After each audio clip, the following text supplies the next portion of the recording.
county lines is where they get hold of your child and groom them to transport drugs to other towns, or the children have to run the drugs, which involves violence and fear. It's horrendous. I can't begin to tell you how bad it is. And I was doing it on my own as a lone parent, so that was terrible because I was on my own at home. But when you've got a family and there's little children as well, it affects the whole family. So however way it lands at your door, it's awful.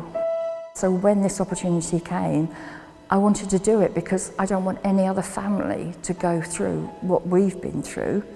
I know I can't stop it, but maybe I can help, I can support, or I can listen, because I've been there. And at the time, there was no one that spoke my language. When I talked about what my son was doing, no one understood. I became part of this group because I have a young son who's been involved in exploitation that I feel has been groomed and exploited. He is actually come out of that side now, which has been a real battle. But for a good 3 years, we watched the cycle of the grooming, the exploiting, the change in behaviour.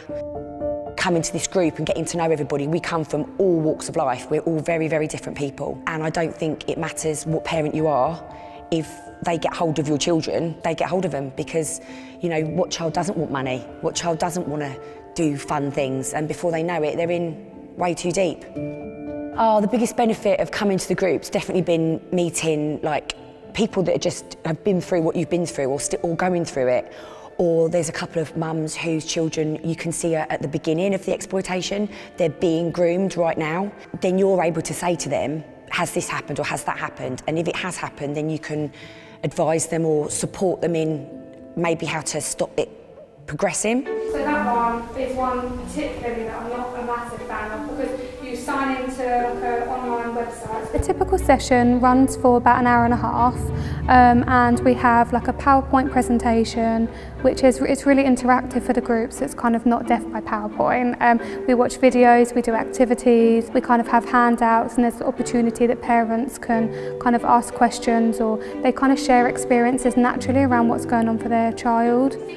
What the VRP funding has enabled us to do is to develop our offer for parents and to increase that through the provision of practitioner-led interventions, as well as supporting parents to develop their own support networks. And that's what's so exciting about the collaboration against child exploitation, is that it's us working with parents, listening to what they feel they need and what support they would like, and then being able to support them not only to access our services but to develop their own parent-led support network.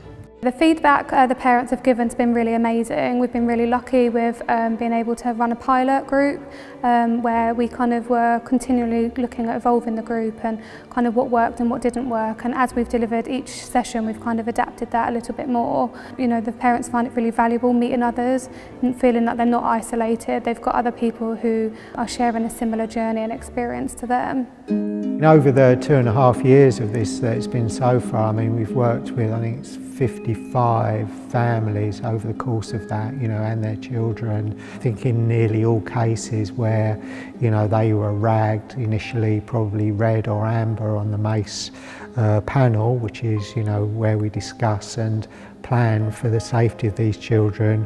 I think in all cases, you know, apart from existing cases that are still open, their risk has reduced as a result of the work we've delivered alongside, you know, the statutory social work teams. I suppose the obvious challenge for us, or for any organisation at the current time, is the resources challenge.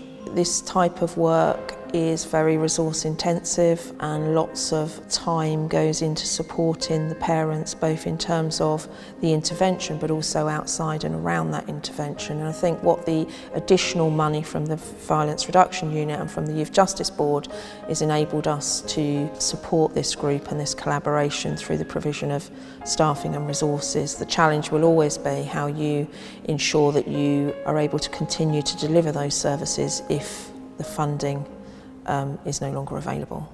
I want every council or every child services to have this available for all parents of exploitation. There's got to be somewhere to go to support this, because it comes into your world and it comes crashing down. And if, like me, I had no idea about drugs or anything. It's been a real battle, but he is now currently working full-time, huge different group of friends, and yeah, really seems to be trying hard to stay away from that kind of life. The future looks really good. My son is in a really good place. He's at college, he's at the gym, he's working, and I want to take the group as far as it can go.